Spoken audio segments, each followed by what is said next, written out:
وتعاونوا على البر والتقوى ولا تعاونوا على الإثم والعدوان واتقوا الله إن الله شديد العقاب. Agama ilmu. Jadi harus semua dengan dalil, dengan hujjah. Makanya kita disuruh untuk menuntut ilmu, belajar talabul ilmi syar'i, dan terus sampai kita diwafatkan oleh Allah. Nggak boleh kita berhenti menuntut ilmu, nggak boleh. Menuntut ilmu ini ibadah bukan? Saya mau tanya kepada antum, menuntut ilmu ibadah? Ibadah. Kalau ibadah terus sampai kita wafat, nggak berhenti. Sholat ibadah. Ada nggak orang mengatakan saya mau berhenti dulu sholat?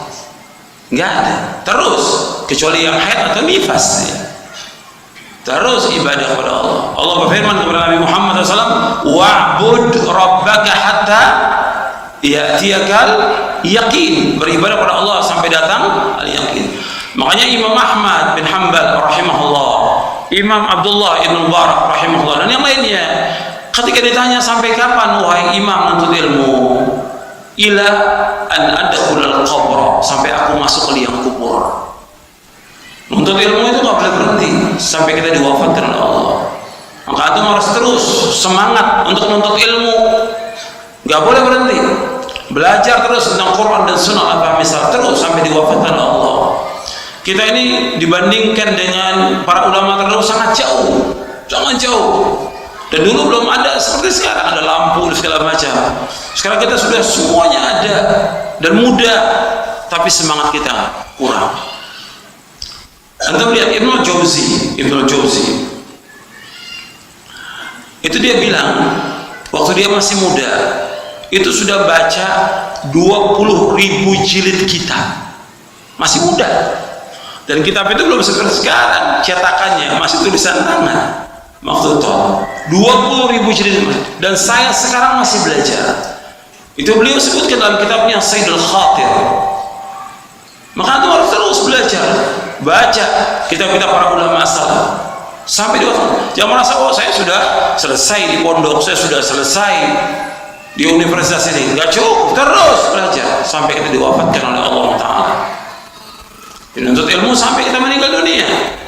Dan ini merupakan jalan menuju surga. Dan Anda perhatikan lagi, menuntut ilmu itu yang paling penting paham gitu. Banyak orang menuntut ilmu, banyak ngaji, tapi nggak paham. Maka Imam Bukhari di dalam kitab sahihnya, di Kitabul Ilmi, beliau menyebutkan al-ilmu al-fahm.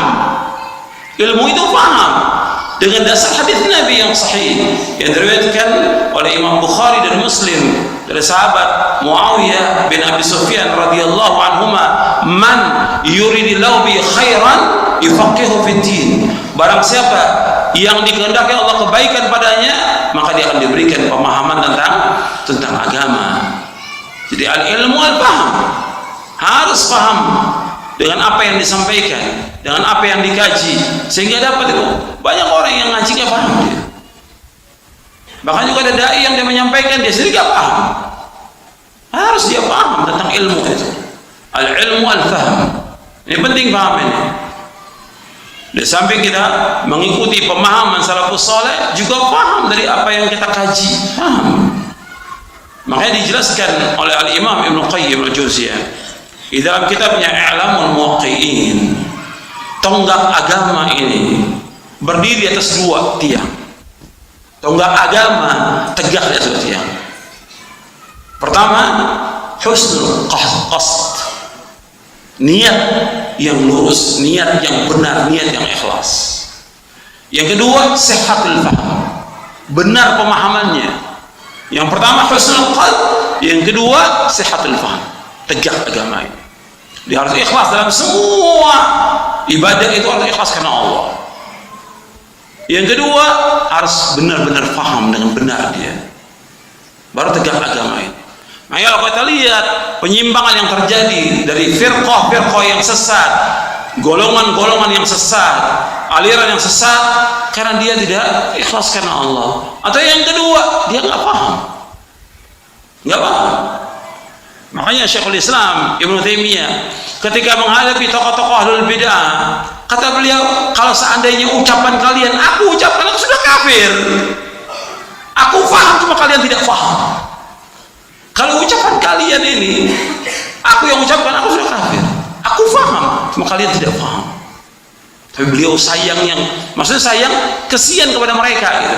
Nggak langsung mengkafirkan orang, tidak. Jadi Ahlus Sunnah itu orang yang hati-hati. Nggak boleh gampang-gampang mengkafirkan, nggak boleh.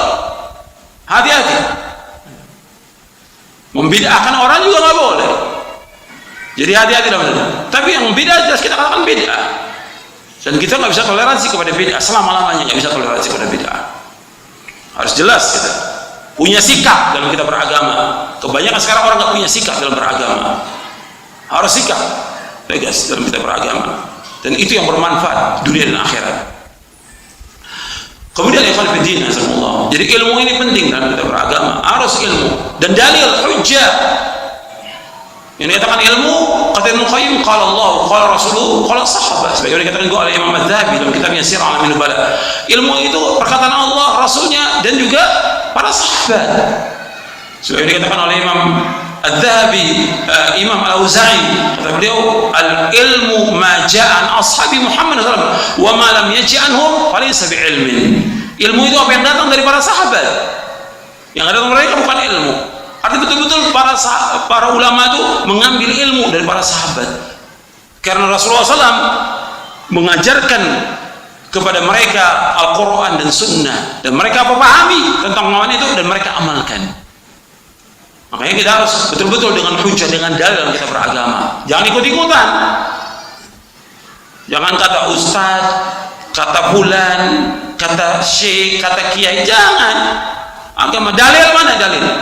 Allah berfirman, wala taqfu ma laysa laka bihi ilmun inna sam'a wal basara wal fuada kullu ulaika kanu mas'ula. Jangan kamu ikut apa yang kamu tidak tahu, karena semua pendengaran, mata dan hati akan ditanya oleh Allah.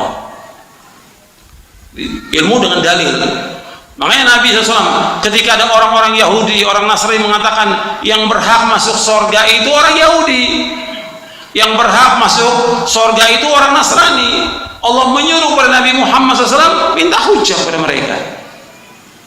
Allah berfirman dalam surah Al-Baqarah di ayat 111. Allah berfirman, wa qalu la yadkhulul jannata illa man kana hudan aw nasara tilka amaniyuhum qul hatu burhanakum in kuntum shadiqin.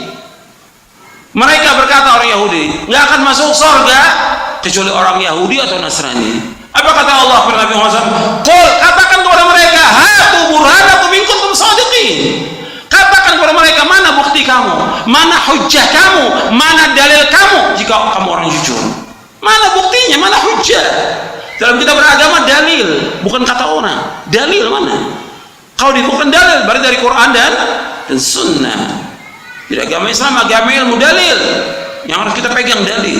Maka antum belajar dengan dalil. Belajar dengan ustaz dengan dalil, dengan hujjah, Quran dan Sunnah ala fahmi salaf. Ini penting dalam kita beragama. Kalau kita lihat sekarang ini orang banyak taklid. Saya ikut, kata, kalau antum belum ngaji sekian lama, aku masih ikut.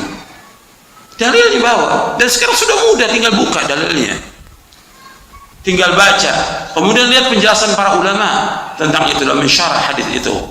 Dalil, Quran, lihat tafsirnya. Semuanya mudah dan semua dimudahkan oleh Allah Taala. Kita wajib bersyukur kepada Allah Taala. Jadi harus dengan dalil. Agama Islam, agama ilmu, kita nggak boleh berhenti untuk ilmu, dan keutamaan ilmu sangat banyak. Keutamaan ilmu sangat banyak. Itu lebih dari 100. Disebutkan oleh Imam Ibnu Qayyim dalam kitabnya Miftah dari Sa'adah, lebih dari 100 keutamaan ilmu itu. Yang harus terus nuntut ilmu, nggak boleh berhenti sampai diwafatkan oleh Allah. Kemudian ikhwan fillah, na'azakumullah,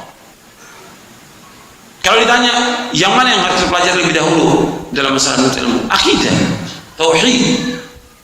Nasihat para ulama juga seperti itu. Tauhid dulu, ini dasar dalam kita berpijak. Dan dakwah juga dimulai dengan tauhid, karena baiknya umat dengan tauhidnya. Setiap nabi, setiap rasul, problem mereka banyak, bukan satu problem. Ada problem masalah ekonomi, masalah politik, masalah rumah tangga, masalah segala macam sudah. problemnya. Tapi mereka semua dakwanya tauhid. Hati ini harus dibina di atas tauhid. Karena kalau hati ini baik, seluruh tubuh kita akan baik. Kalau hati ini jelek, semuanya akan jelek. Hati dulu harus dibersihkan dari segala macam perbuatan syirik. Jangankan kita, hatta Nabi disuruh Allah pertama kali dakwah, Nabi disuruh untuk membersihkan apanya dulu? Nabi SAW membersihkan apa? Hati. Wa thiyabaka fatahhir. Wa thiyabaka wa nafsaka fatahhir. Dirimu kamu bersihkan, hatimu bersihkan, bersihkan dari kesyirikan. Itu Nabi Muhammad SAW disuruh bikin, apalagi kita. Dan banyak penafsiran para ulama tentang ayat itu. Karena waktu itu belum ada kewajiban sholat 5 waktu, belum ada. Jadi maksudnya dirimu bersihkan, bersihkan juga amalmu, bersihkan akhlakmu, bersihkan pakaianmu, bersihkan. Bahkan diantara tabi'in yang menafsirkan wa thiyabaka faqassir, pakaianmu kamu potong. Kalau laki-laki nggak boleh lebih dari mata kaki. Laki-laki nggak boleh isbal, tidak boleh. Itu disebutkan dalam tafsir Al-Baghawi dari Imam Taus. Kemudian ikhwan fillah, asakumullah. Jadi kita perhatikan, nuntut ilmu yang pokok akidah dulu, tauhid. Selesai kaji lagi akidah. Selesai terus. Sampai kapan terus? Kita ngaji akidah. Yang lain bukan kita pelajari, yang lain tetap. Tentang wudu, tentang sholat, tentang fikih, pelajari, tapi pokok tauhid dulu. Ini penting dalam kita beragama. Dan setiap kita nuntut ilmu, perhatikan, setiap kita nuntut ilmu mesti akan menambah takut kita kepada Allah, mesti menambah iman kita kepada Allah. Sebab tadi sudah disebutkan aslul ilmi khasyat Allah. Pokoknya ilmu takut kepada Allah. Makanya Imam Ibn Rajab Al-Hambali dalam kitabnya Fadlu Ilmi Salaf menyebutkan ilmu yang bermanfaat, tanda ilmu yang bermanfaat. Itu yang pertama, orang yang nuntut ilmu itu bertambah ketika dia nuntut ilmu, pengagungan dia kepada Allah. Kemudian mentauhidkan Allah, rububiyahnya, uluhiyah, asma wa sifat.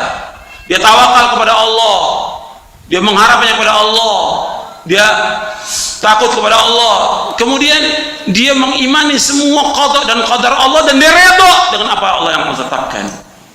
Tambah imannya dia dengan menuntut ilmu.